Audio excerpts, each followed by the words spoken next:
আসসালামু আলাইকুম ওয়া রাহমাতুল্লাহি ওয়া বারাকাতুহু।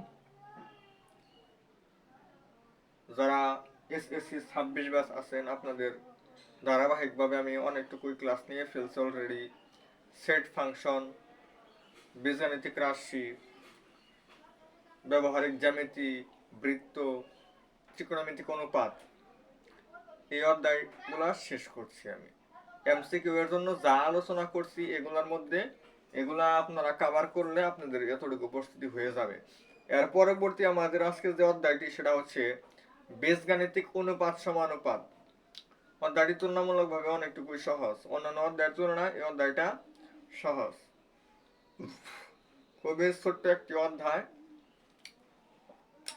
তো এই অধ্যায়টা আমরা আজকে দেখব। এই অধ্যায়টার মধ্যে থেকে যত প্রকারের এমসিকিউ বিগত বছরগুলোতে আসছে সেগুলো আমরা কভার করার চেষ্টা করব। তো এটা আমাদের 20 সাল পর্যন্ত ছিল। 21, 22, 23, 24, 25-এও মেবি ছিল না, আপনাদের 26-এ আছে। তাহলে আমাদের বেশ কয়েক বছর আমার সিলেবাসে, এসএসসির সিলেবাসে এই অধ্যায়টি ছিল না। 20-এর আগে 15, 16, 17, 18, 19 এগুলোর মধ্যে আমাদের ছিল। তো ওই সমস্ত সালে যে প্রশ্নগুলো আসছে ওইগুলাই আমাদের সলভ করতে হবে। যেহেতু আমাদের বিগত কয়েক বছর আমাদের ছিল না, সেক্ষেত্রে তো কোনো প্রশ্ন আসে না এই অধ্যায় থেকে। তো যাই হোক, আমরা টাইপ ভিত্তিক একটু সমাধান করার যেহেতু ট্রাই করব, অবশ্যই আমরা টাইপ ভিত্তিক সমাধান করব।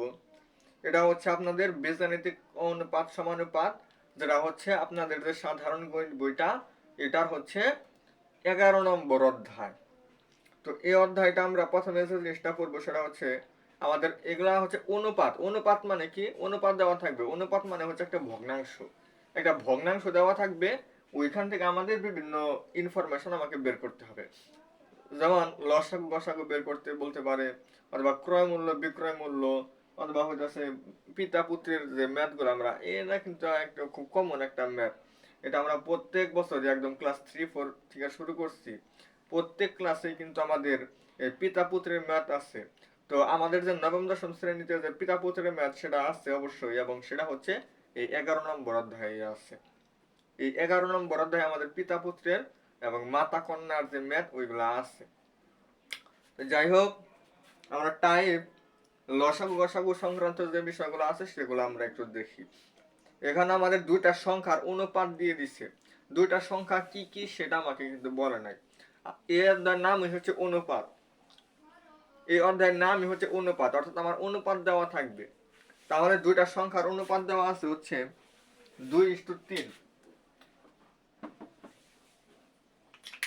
দুইটা সংখ্যার অনুপাত দেওয়া আছে কত? 2:3 দেওয়া আছে। হ্যাঁ, ভালো কথা। এদের গসাগু দেওয়া আছে। গসাগু দেওয়া আছে 5। কি দেওয়া আছে? দুইটা সংখ্যা কি কি সেটা দেওয়া নাই। দুইটার অনুপাত দেওয়া আছে 2:3, এবং এই দুইটার গসাগু দেওয়া আছে। বলছে লসাগু কত। ওই দুইটা সংখ্যা আমার কাছে চায় নাই। আমরা ধরি দুইটা সংখ্যা হচ্ছে, এই যে এখান থেকে আমাদের আসলে ধরার বিষয়টা 2x এবং 3x।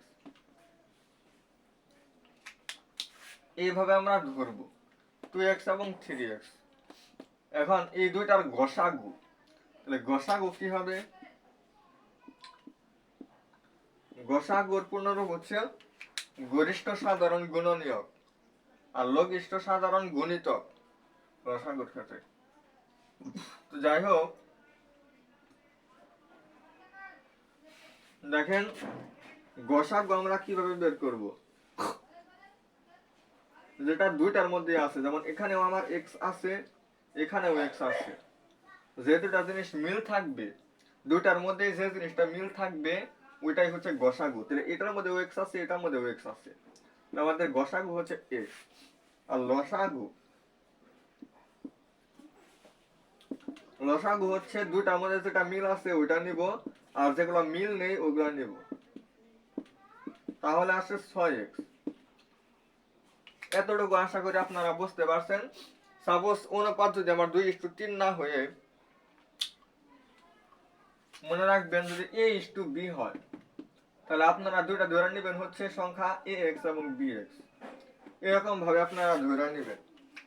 তো ওই অনুযায়ী আমরা ধরে নিছি দুইটার মধ্যে যেটা মিল থাকবে, অর্থাৎ এক্স মিল আছে এখানে, এটা হচ্ছে আমার গসাগু। আর যেটা মিল আছে এবং যেটা মিল নাই উভয়টি আমাদের নিতে হবে, ওটা হচ্ছে আমার লসাগু।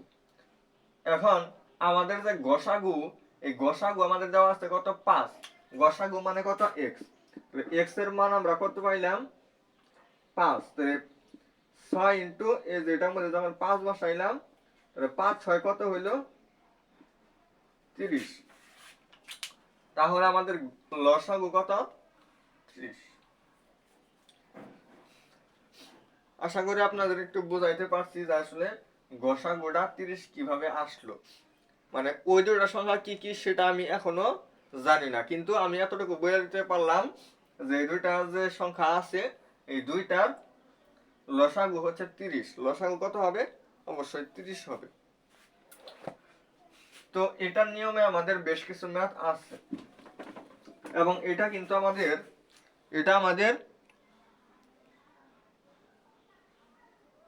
কি দেখাইতেছে এখানে 24 সাল। তার মানে কি এটা 24 সালে ছিল, শর্ট সিলেবাসে ছিল 24 সালে। তাহলে যাই হোক, এটা আমাদের 24 সালে ছিল। তাহলে আমাদের ছিল না হচ্ছে 21, 22 এবং 23, এই 3 বছর ছিল না। 24-এর প্রশ্ন দেখাই যাচ্ছে, 25-এর প্রশ্ন তাহলে মনে হয় দেখায় নাই। তো যাই হোক,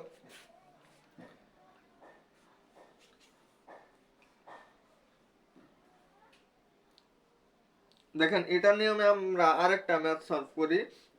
এখানে দেওয়া আছে দুইটা সংখ্যার অনুপাত, দেওয়া আছে 3:5। দুইটা সংখ্যার অনুপাত কত দেওয়া আছে? 3:5 দেওয়া আছে। হ্যাঁ, ভালো কথা। এরপর গসাগু দেওয়া আছে 4, লসাগু কত? Same formula. তাহলে ধরি দুটা সংখ্যা আমরা কি কি ধরবো, 3x এবং 5x। তাহলে গসাগু হচ্ছে যে দুটা মিল আছে, অর্থাৎ গসাগু হচ্ছে আমার x আর দেওয়া আছে হচ্ছে 4। তাহলে x এর মান কত? 4। এবার হচ্ছে লসাগু বের করতে হবে। লসাগুর ফর্মুলাটা তাহলে কি হবে? 3 × 5 × x, তাহলে হয় 15x। x এর জায়গায় আমার কত বসবে? এই যে x এর মান হচ্ছে 4, 4 15 60। তাহলে আমার লসাগু কত? 60 হবে আমার অ্যান্সার। তো এরকম আমাদের বেশ অনেকগুলা ম্যাথ আছে। তো বেশ অনেকগুলা 15-20টার মতো ম্যাথ হবে। মানে এই একটা নিয়মেই আমার এই ম্যাথগুলো আছে, এবং আর কি পরীক্ষায় বিগত বছরগুলোতে আসছে দেখা গেছে।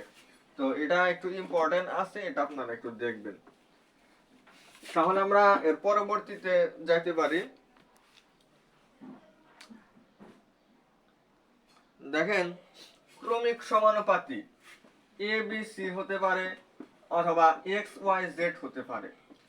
যদি বলা হয় যে এদের মধ্যে এরা যদি ক্রমিক সমানুপাতি হয়, ক্রমিক সমানুপাতি এই কথাটা মানে এরকম যদি হয় যে তিনটা সংখ্যা ক্রমিক সমানুপাতি, তাহলে এই তিনটার ক্ষেত্রে যদি আমি হিসাব করি, তাহলে a divided by B equal B divided by C হবে। আর যদি এটার ক্ষেত্রে যদি হিসাব করি, তাহলে x divided by y equal y divided by z। মানে প্রথম দুইটার অনুপাত এবং দ্বিতীয় দুইটার অনুপাত সমান। ক্রমিক সমানুপাতি মানে হচ্ছে প্রথম দুইটার অনুপাত এবং দ্বিতীয় দুইটার অনুপাত সমান। তাহলে আমাদের এইভাবেও থাকতে পারে। আবার হচ্ছে আমরা যদি আর গুণন করি, এ দিয়ে সি কে গুণ করলে হবে এসি ইকুয়াল হবে বি দিয়ে বি কে গুণ করলে হয় বি স্কয়ার। এখানে হবে X Z equal Y square. তাহলে ক্রমিক সমানুপাতি মানে হচ্ছে আমাদের এরকমও থাকতে পারে অথবা এরকমও থাকতে পারে। তো এরকম প্রশ্ন আমাদের মাঝে মধ্যে আসে। তো এটা আমরা একটু দেখি।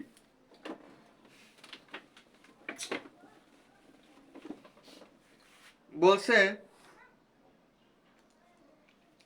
পি কিউ আর সমানুপাতিক হলে, পি কিউ আর ক্রমিক সমানুপাতি হলে পি কিউ এবং আর এই তিনটা যদি ক্রমিক সমানুপাতি হয় তাহলে নিচের কোনটি সঠিক? আমি আগে অপশনগুলো তুলি, তাহলে আপনাদের একটু বুঝতে সুবিধা হবে। ক নাম্বার দেওয়া আছে হচ্ছে P Q equal Q R, P Q equal Q R. খ নম্বর দেওয়া আছে Q square equal P R.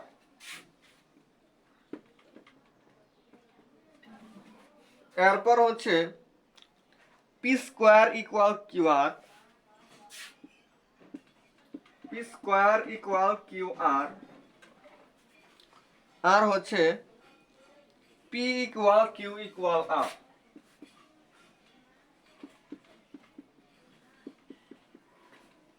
তাহলে এখানে তারা কন্ডিশনটা দিছে হচ্ছে পি কিউ এবং আর এই তিনটা সংখ্যা এরা পরস্পর ক্রমিক সমানুপাতিক যদি হয় তাহলে এই চারটার মধ্যে কোনটা কারেক্ট,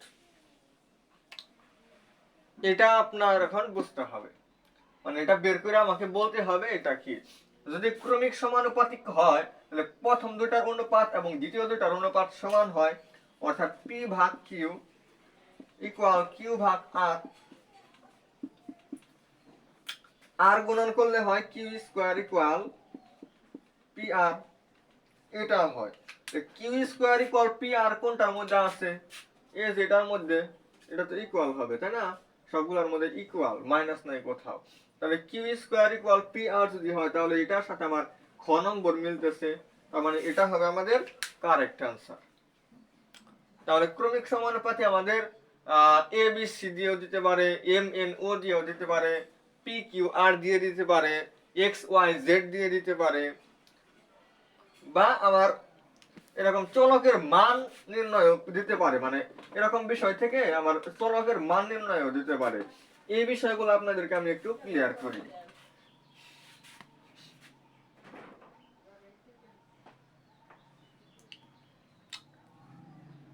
ছোট ছোট প্রমাণ বা ছোট ছোট মান নির্ণয়ের বিষয়গুলাও আমাকে দিতে পারে।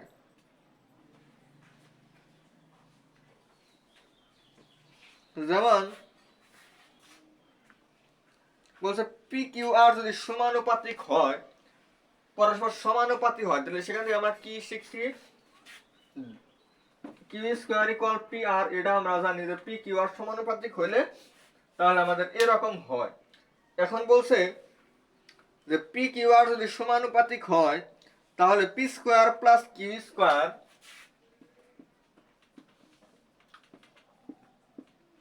Q square plus R square, এটা এই দুটার অনুপাত, মানে P square plus Q square এবং Q square plus R square, এই দুটার অনুপাত কি হবে? এটা কিন্তু সমানুপাতি থেকেই আসছে, ক্রমিক সমানুপাতি, এটা বুঝাই দিছে। যেখান থেকে আমরা এই মানটা বের করলাম, বের করার পরে আমরা পি স্কোয়ার লিখবো প্লাস এই যে কিউ স্কোয়ারের জায়গায় আমরা পি আর লিখতে পারি, যেহেতু ক্রমিক সমানুপাতি তার মানে কি কিউ স্কোয়ার এবং পি আর সমান, এটার জায়গায় আমরা পি আর লিখতে পারি। আর নিচে হচ্ছে এই যে কিউ স্কোয়ার, যার মানে আমরা পি আর লিখতে পারি, প্লাস হচ্ছে আর স্কোয়ার। এতটুকু লেখার পরে দেখেন উপরে যে দুইটা রাশি আমার আছে, দুইটা পদ আছে, এই দুইটার মধ্যে থেকে আমার পি মিল আছে, পি কমন নিতে পারি। এখানে কয়টা পি আছে? দুইটা, আমরা একটা নিচ্ছি, তার মানে হচ্ছে আমাদের আরেকটা পি থাকবে, প্লাস হবে, এবং আমরা যখন পি এখান থেকে নিয়ে নিলাম তখন শুধু আমাদের আর থাকবে। আর নিচে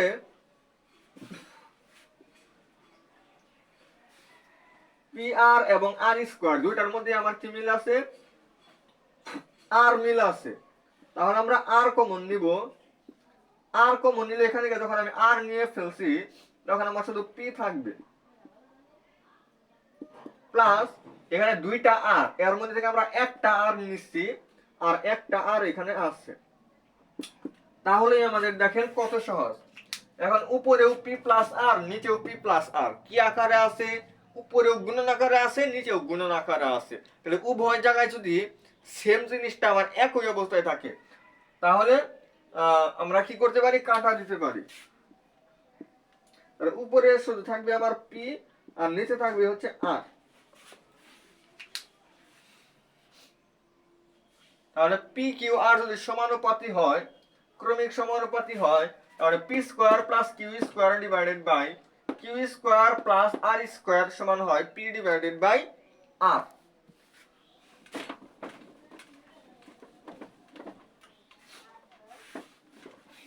আচ্ছা, এগুলা গেল। এরকম আরো অহরহ প্রশ্ন আছে। 2:3 ইকুয়াল যদি P:4 হয়, তাহলে এখানে 3P সমান কত হবে? আচ্ছা, 2:3 মানে কত? 2/3। P:4 মানে হচ্ছে P/4। এখন আর আর যদি আমরা গুণন করি, আমাকে বলছে 3P সমান কত। দেখেন 3P কিন্তু অতি সহজেই আসে। 3 দিয়ে P কে গুণ করলে হয় 3P ইকুয়াল হচ্ছে 4 দুগুণে 8। 3P এর মান তাহলে কত? 8। এটাই आंसर। কত ছোট ছোট ম্যাথ আসে দেখেন। খুব বড় কি ম্যাথ করতে হবে, খুব বড় একটা রাফ করতে হবে, কিচ্ছুই না। একটু খালি আপনাদের ব্রেনটা মাথা খাটাইতে হবে, দেখবেন যে কত সহজে মাত্র 1 লাইন 2 লাইনের মধ্যে ম্যাথগুলো সমাধান করা যাচ্ছে। এরকম ক্রমিক সমানুপাতি থেকে আমাদের বিশেষ করে বহুপদী সমাপ্তি সূচক প্রশ্ন, এগুলা প্রায় প্রায় আমাদের আসবে। এখানে অনেকগুলা আছে, আর দেখানো সম্ভব না। আচ্ছা, এরপরে দেখেন আমাদের অনুপাতগুলা থেকে কিছু জিনিস যেমন আমার একটু বের করতে হয়। একটা অনুপাত দেওয়া আছে, ওখানে আমাদের আরেকটা অনুপাত বের করতে হয়, মানে অনুপাত থেকে অনুপাত বের করতে হয়। এরকম কিছু ম্যাথ আমাদের পরীক্ষায় আসে। যেমন তাহলে আমাদের দুইটা টাইপ কিন্তু শেষ হয়েছে। আমি অত মানে টাইপ গুরুত্ব সহকারে পড়াই, যদিও বলতেছি না যে আসলে টাইপ 1 এ কি পড়াইলাম। টাইপ 1 এ হচ্ছে সংখ্যার দুটো সংখ্যার অনুপাত দেওয়া থাকবে এবং গসাগু এবং লসাগুর মধ্যে যে কোনো একটা জিনিস দেওয়া থাকবে, অপরটা বের করতে বলবে। আর দ্বিতীয় নাম্বার পড়াইলাম হচ্ছে ক্রমিক সমানুপাতি। ক্রমিক সমানুপাতি সম্পর্কে যে প্রশ্নগুলো আসতে পারে। এরপর হচ্ছে একটা অনুপাত দেওয়া থাকবে এবং আর একটা অনুপাত বের করতে বলবে, অথবা দুইটা অনুপাত দেওয়া থাকবে, একটা অনুপাত বের করতে বলবে। এরকম বিষয়গুলো আমাদের আছে। যেমন এখানে হচ্ছে ক/খ। ক/খ দেওয়া আছে হচ্ছে 3:4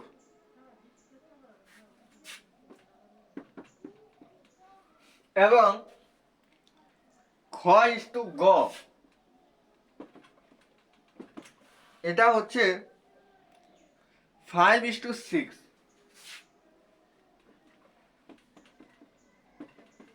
তাহলে ক/খ/গ এটা সমান কত হবে? এখানে ক এবং খ অনুপাত দেওয়া আছে এবং খ এবং গ অনুপাত দেওয়া আছে। মানে ক, খ, গ এই তিনটার অনুপাত কত হবে সেটা আমাকে চাইছে, মানে বের করতে বলছে। দেখেন উপরের দুইটা আমাদের খেয়াল করে আমাদের আগাইতে হবে। কিভাবে আগাবো এটা? এখানে দেখেন দ্বিতীয়টা এবং এখানকার প্রথমটা আমাদের সেম। এই পাশে যদি সেম হয় তাহলে এই পাশেও আমার সেম করতে হবে। এখানে কিন্তু খ এবং খ সেম হইলেও এখানে 4 আর এখানে 5, তাহলে কি হইলো জিনিসটা? দুটা তো আমাদের এক হয় নাই। এখানেও 4 আছে, এখানেও 4 বানাইতে হবে, অথবা এখানেও 5 আছে, এখানেও 5 বানাইতে হবে। অর্থাৎ এই কোণ হিসাব বরাবর এখানে যেহেতু এই দুইটা জিনিস সেম, তার মানে এই দুইটা জিনিস আমার আগে সেম বানাইতে হবে। এটা সেম বানানোর জন্য আমি এটার মধ্যে যে কাজটা করবো এটার মধ্যেও সেই কাজটাই করতে হবে, আবার এখানে যে কাজটা করবো এখানেও সেম কাজটাই করতে হবে, কারণ এই দুটা মিলা একটা অনুপাত তৈরি হয়েছে। আচ্ছা, একটা ভগ্নাংশ কিন্তু এগুলা। ভগ্নাংশের নিচে যদি কোনো কিছু দ্বারা গুণ করি তাহলে উপরে ওই জিনিস দ্বারা গুণন করতে হয়। উপরে থেকে কোনো কিছু কাটা দিলে নিচে থেকে ওই জিনিসটা কাটা দিতে হয়, তাহলে আমরা জানি। তাহলে আমরা এই 4 কে এখানে যেটা আছে এটা দ্বারা গুণ করব, আর এই 5 কে এখানে যেটা আছে সেটা দ্বারা গুণন করব। আর তাহলে এখানে এই অনুপাতটাকে আমার মূলত 5 দ্বারা গুণন করতে হচ্ছে। 5 দ্বারা গুণ করলে 3 5 হয় 15, 4 5 হয় 20। আর এখানে এই অনুপাতকে আমার 4 দ্বারা গুণ করতে হবে, কারণ এখানে 4 আছে। 4 5 20:4 6 24। তাহলে এটা কত হয় দেখেন, কর জায়গায় আসতেছে 15, এখানে খর জায়গায় 20, এখানেও খর জায়গায় 20, মানে কর জায়গায় 15, খর জায়গায় 20, গড় জায়গায় 24। তার মানে 15:20:24,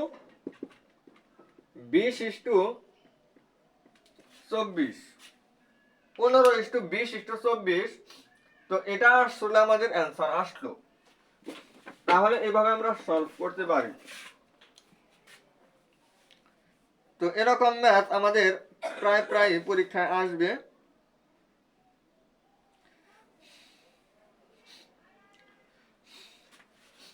এখন আমরা জানবো হচ্ছে ক্রয় মূল্য বিক্রয় মূল্য সংক্রান্ত। এখানে একটা প্রশ্ন আপনাদেরকে আমি একটু দেখাই, একটা দেখাইলেই কিন্তু মোটামুটি আরো এই নিয়মের বেশ কিছু পারা যায়, সহজ হয়। যাই হোক, এখানে বলছে একটি দ্রব্য 20% ক্ষতিতে বিক্রয় করলে, 20% ক্ষতিতে, কিসে 20% ক্ষতিতে বিক্রয় করছে, হ্যাঁ 20% ক্ষতিতে বিক্রয় করা হলো, তাহলে বিক্রয় মূল্য এবং ক্রয় মূল্যের অনুপাত কত হবে? দেখেন প্রত্যেকটা ম্যাথের মধ্যে এখানে অনুপাত, কারণ এখানে বইলাই দিছে, এই অধ্যায়টার নামই হচ্ছে অনুপাত সমানুপাত।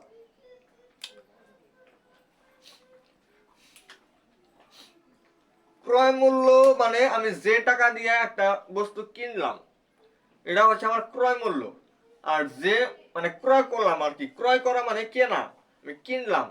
আর যে বিক্রয় মূল্য মানে বিক্রি করলাম যে টাকা দিয়ে।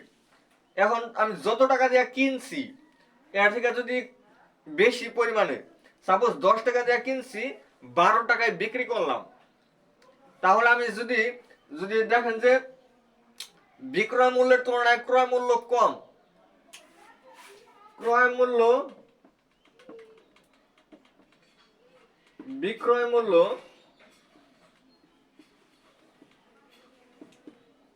এই দুটোর মধ্যে সম্পর্ক এরকম হতে পারে, অথবা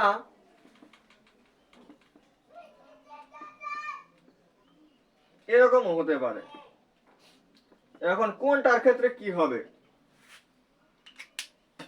যদি উপরের ঘটনা যদি ঘটে যে যত টাকা দিয়ে কিনছি আর যত টাকা দিয়ে বিক্রি করছি, তুলনামূলক ভাবে যত টাকা দিয়ে কিনছি ওইটাই বেশি, কেনার পরিমাণ টাকাটা বেশি, তাহলে সেক্ষেত্রে ক্ষতি হবে।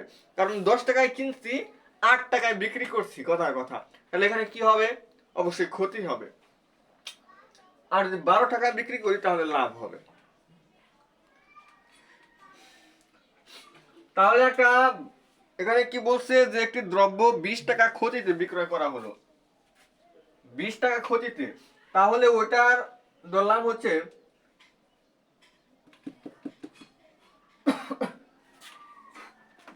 এক্স টাকায় সাপোজ ওই বস্তুটা আমি কিনছি।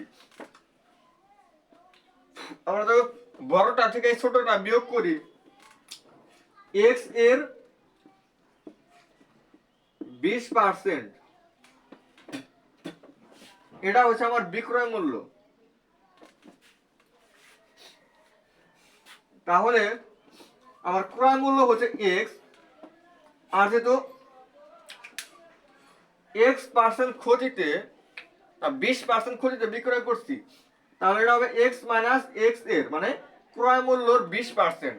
আর যদি 20% লাভে বিক্রয় করতাম তাহলে এখানে প্লাস হইতো, যেহেতু ক্ষতিতে বিক্রয় করছি এই কারণে মাইনাস হবে।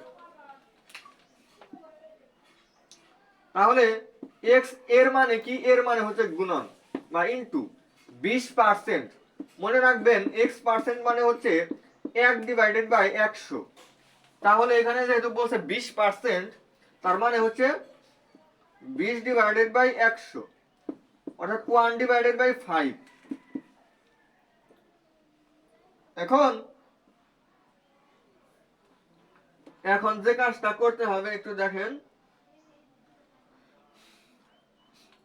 5x থেকে একটা x বাদ যাবে, অর্থাৎ 4x ডিভাইডেড বাই 5 হবে। তাহলে আমি যদি 20% ক্ষতিতে যদি বিক্রয় করি, তাহলে আমি যে টাকা দিয়ে কিনছিলাম ওটা যদি আমার x হয়, তাহলে বিক্রয় মূল্য হবে 4x ডিভাইডেড বাই 5। এবার বলছে এদের অনুপাত কত হবে। অনুপাত মানে ভগ্নাংশ, অর্থাৎ ভাগ করা। তাহলে আগে কি বলছে, আগে বলছিল বিক্রয় মূল্য। বিক্রয় মূল্য হচ্ছে আমার 3x ডিভাইডেড বাই 5, এটা ভাগ হচ্ছে ক্রয় মূল্য আমার কত x। তাহলে 4/5,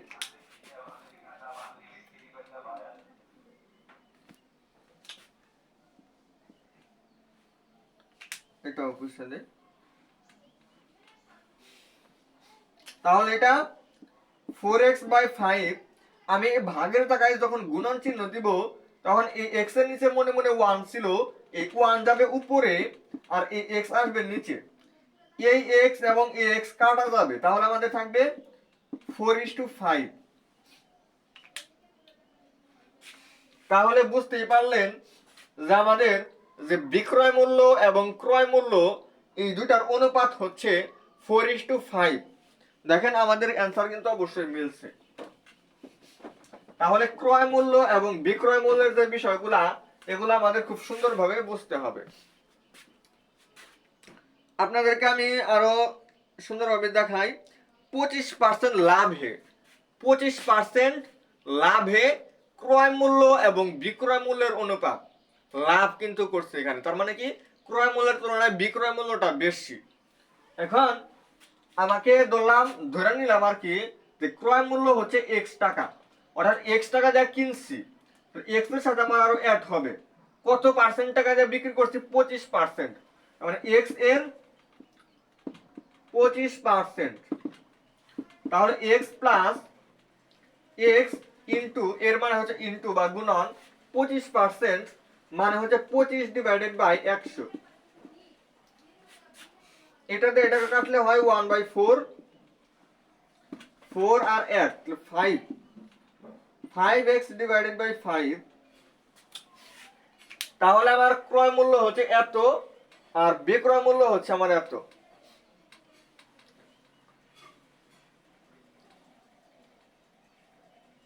বিক্রয় মূল্য আমার এত। আচ্ছা, এবার ক্রয় মূল্য এবং বিক্রয় মূল্য, ক্রয় মূল্য হচ্ছে এত ভাগ 4x ভাগ 5। তাহলে x ভাগের জায়গায় যদি আমি ইনটু দেই, 5 যাবে উপরে আর নিচে আসবে 4x। এই x এই x কাটা যাবে, তাহলে আমার আসবে 5:4। এটার অ্যান্সার আসবে হচ্ছে আমার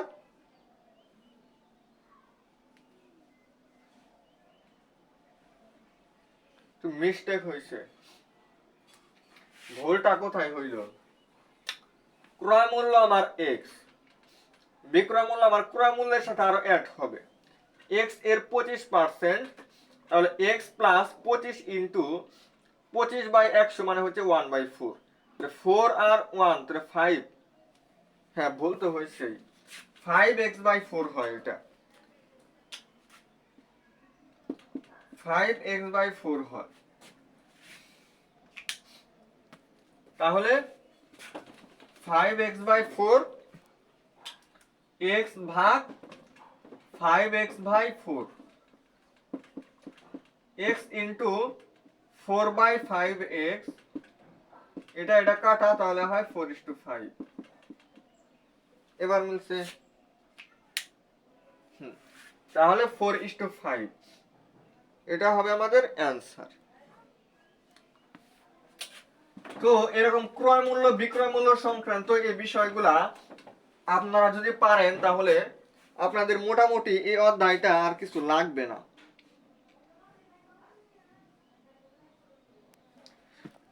তবে তাও আমি আরো দুই একটা এমসিকিউ আপনাদেরকে দেখাই। তো আমি যে কয়েকটা টাইপ দেখাইলাম, 4টা টাইপ, এগুলার মধ্যে থেকে আমাদের বারবার রিপিট হচ্ছে।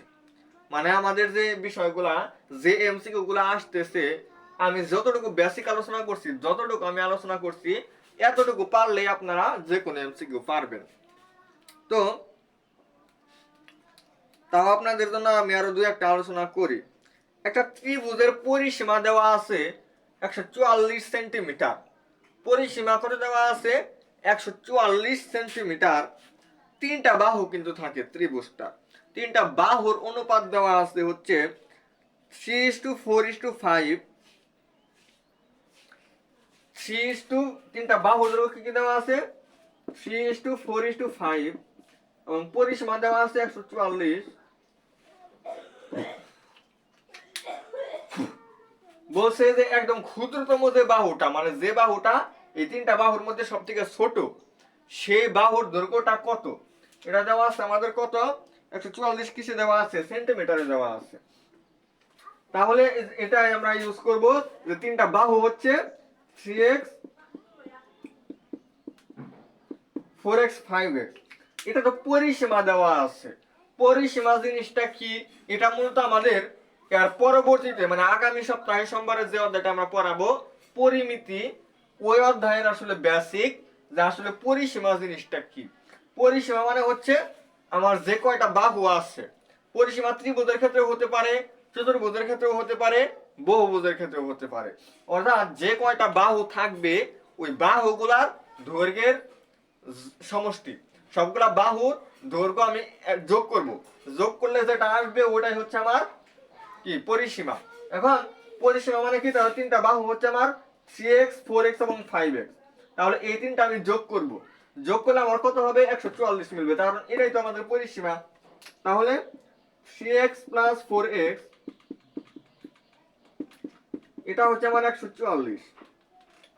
তাহলে 3 আর 4 7 আর 5 12, 12x হচ্ছে 144। তাহলে আমার x এর মান আসছে হচ্ছে, দেখেন এই 12 কিন্তু x এর সাথে গুণন আকারে আসছে, ওই পাশে থেকে ভাগ হয়ে যাবে। তাহলে 144/12 তার মানে আসছে হচ্ছে 12। তাহলে x এর মান 12 আর এই তিনটার মধ্যে ক্ষুদ্রতম কোনটা, অবশ্যই এটা ক্ষুদ্রতম। তাহলে এটার মধ্যে যদি আমি x এর মান 12 বসাই তাহলে 3 × 12 তার মানে হচ্ছে 36। আর এগুলা কিসে দেওয়া ছিল, সেন্টিমিটারে। তাহলে 36 সেন্টিমিটার। অর্থাৎ এই ত্রিভুজটার যে ক্ষুদ্রতম বাহুটা, সেই ক্ষুদ্রতম বাহুটার দৈর্ঘ্য হচ্ছে 36 সেন্টিমিটার। আশা করি আপনারা এই বিষয়গুলো পারবেন। তো যাই দেখাইলাম মানে সবকিছু আসলে মোটামুটি আলোচনা করছি আমি। তো এই বিষয়গুলো আপনারা বারবার প্র্যাকটিস করেন বাসায়। তো আজকের ক্লাসটি আর দীর্ঘ করব না, যেহেতু যতটুকু বেসিক আর কি প্রয়োজন অতটুকু বেসিক আমার আলোচনা করা শেষ। এখন আপনারা শুধু বেশি বেশি প্র্যাকটিস করবেন। আর আমরা আগামী সপ্তাহে নিয়ে আসবো হচ্ছে পরিমিতি। আমাদের আর 2 সপ্তাহ লাগবে। সামনের সপ্তাহে আমরা পরিমিতি, এরপরের সপ্তাহে হচ্ছে পরিসংখ্যানের মাধ্যমে আমাদের এমসিকিউ শেষ হয়ে যাবে। এবং আমরা গত সপ্তাহে বল আলোচনা করতে পারছিলাম না। বল আমাদের আছে, শুধু আমরা গতি মনে হয় আলোচনা করছিলাম না, বল যাই হোক ওটা আমার দেখতে হবে। ফিজিক্সে আমাদের একটা অধ্যায় মনে হয় স্কিপ হয়েছে, একটা অ্যাডমিশন টেস্ট পরীক্ষা ছিল, এই কারণে দিতে পারছিলাম না। এরপর হচ্ছে আমাদের কেমিস্ট্রি মোটামুটি অনেকটুকু কভার হচ্ছে। হায়ার ম্যাথ আমাদের অনেক দূর পর্যন্ত আমরা আগে গেছি। হায়ার ম্যাথও আমাদের দ্বিপদী বিস্তৃতি পর্যন্ত শেষ। আমরা এই সপ্তাহে স্থানাঙ্ক জ্যামিতি পড়বো। আশা করি আপনারা খুব ধৈর্য সহকারে ক্লাসগুলো করবেন। যতটুকু আমরা ট্রাই করি এতটুকু আপনারা কভার করতে পারলেই অনেকটুকু আসলে প্রস্তুতি হয়ে যাবে। তো আজকের ক্লাসটি এই পর্যন্তই। আসসালামু আলাইকুম ওয়া রাহমাতুল্লাহি ওয়া বারাকাতুহু।